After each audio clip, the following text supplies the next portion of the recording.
করা লাগে, যা করা লাগে ওষুধে।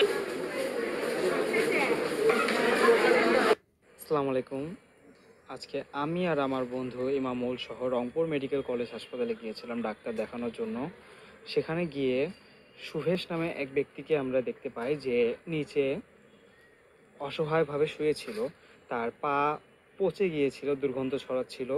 আশপাশে মানুষেরা নাকে কাপড় দিয়ে যাওয়া আসা করতেছিল, ডাক্তাররা যাওয়া আসা করতেছিল, নার্সরা যাওয়া আসা করতেছিল, পুলিশরা যাওয়া আসা করতেছিল, কিন্তু তাকে সাহায্য করার মতো কেউ ছিল না।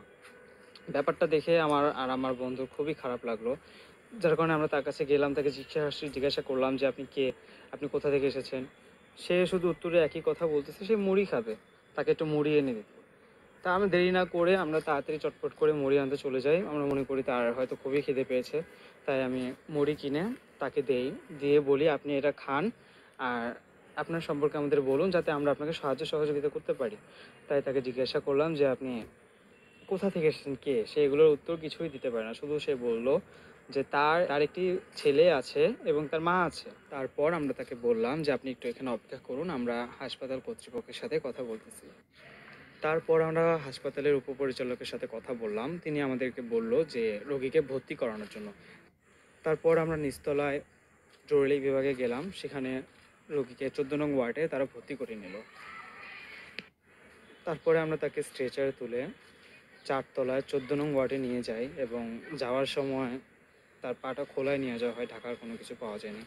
আর রোগীদের ইমপ্রেশন দেখে খুবই খারাপ লাগতেছিল, তারা মানে বলার মতো না, কথাগুলো কষ্টজনক।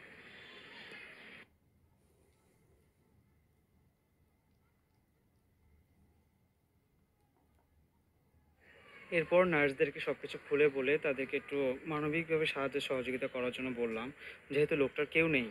এরপর ডাক্তার আসে, আমরা ডাক্তারকে সমস্ত কথা খুলে বলি এবং ডাক্তার তাকে দেখে বলে তার অবস্থা খুবই খারাপ, এবং আমরাও বলি যে তার তো কেউ নেই, তাকে একটু বিশেষভাবে দেখার জন্য, একটু নার্সদেরকে একটু বিশেষভাবে বলার জন্য, রিকোয়েস্ট করার জন্য। আমরাও রিকোয়েস্ট করি যাতে তাকে খাবারের সময় একটু খাবার দেওয়া হয়, আর সব কিছু যত্ন যেন ঠিকমতো নেওয়া হয়, কারণ আমরাও তো স্টুডেন্ট, আমরা তো সবসময় সময় দিতে পারবো না। তারপরেও আমরা সামনের ভিডিওতে দেখে আসবো, তার সম্পর্কে আপনাদের কাছে আপডেট জানাবো।